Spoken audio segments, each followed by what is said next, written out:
മാതാവിൻ്റെ പേരിൽ ഒത്തിരിയേറെ അത്ഭുതങ്ങൾ നടന്നിട്ടുണ്ട്. അപ്പോൾ എങ്ങനെയാണ് അഭയമാകുന്നതെന്ന് വെച്ചാൽ, ക്രിസ്തുവിൻ്റെ ജീവിതത്തിൽ നിന്ന് പരിശോധിച്ച് നോക്കുകയാണെങ്കിൽ ക്രിസ്തുവിൻ്റെ ആദ്യത്തെ അത്ഭുതം നടക്കുന്ന കാനായിലെ വിരുന്നിലാണ്. അപ്പോൾ സുവിശേഷകന്മാർ ക്രിസ്തുവിൻ്റെ ആദ്യത്തെ അത്ഭുതം എന്നതിനേക്കാളും അതിനോട് ചേർന്ന് തന്നെ മാതാവിൻ്റെ ആ ഒരു കുടുംബത്തിനോടുള്ള ആ ഒരു അഭേദ്യമായിട്ടുള്ള ഒരു സ്നേഹം എടുത്ത് കാണിക്കുന്നുണ്ട്.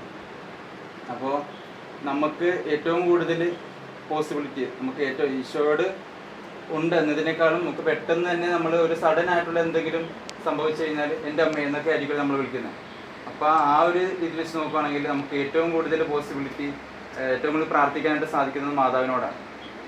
അപ്പോൾ മാതാവിനോട് ചേർന്ന് പ്രവർത്തിക്കുന്ന അല്ലെങ്കിൽ മാതാവിൻ്റെ ഒരു മധ്യസ്ഥയായി വെച്ച് പ്രവർത്തിക്കുന്ന ഈ ഒരു വെൽഫെയറിന് ഇനിയും മുന്നോട്ടുള്ള നിങ്ങളുടെ യാത്രയിൽ ദൈവം തുണയായിരിക്കട്ടെ. മാതാവിൻ്റെ സംരക്ഷണയിൽ വളരാൻ നിങ്ങൾക്ക് സാധിക്കട്ടെ.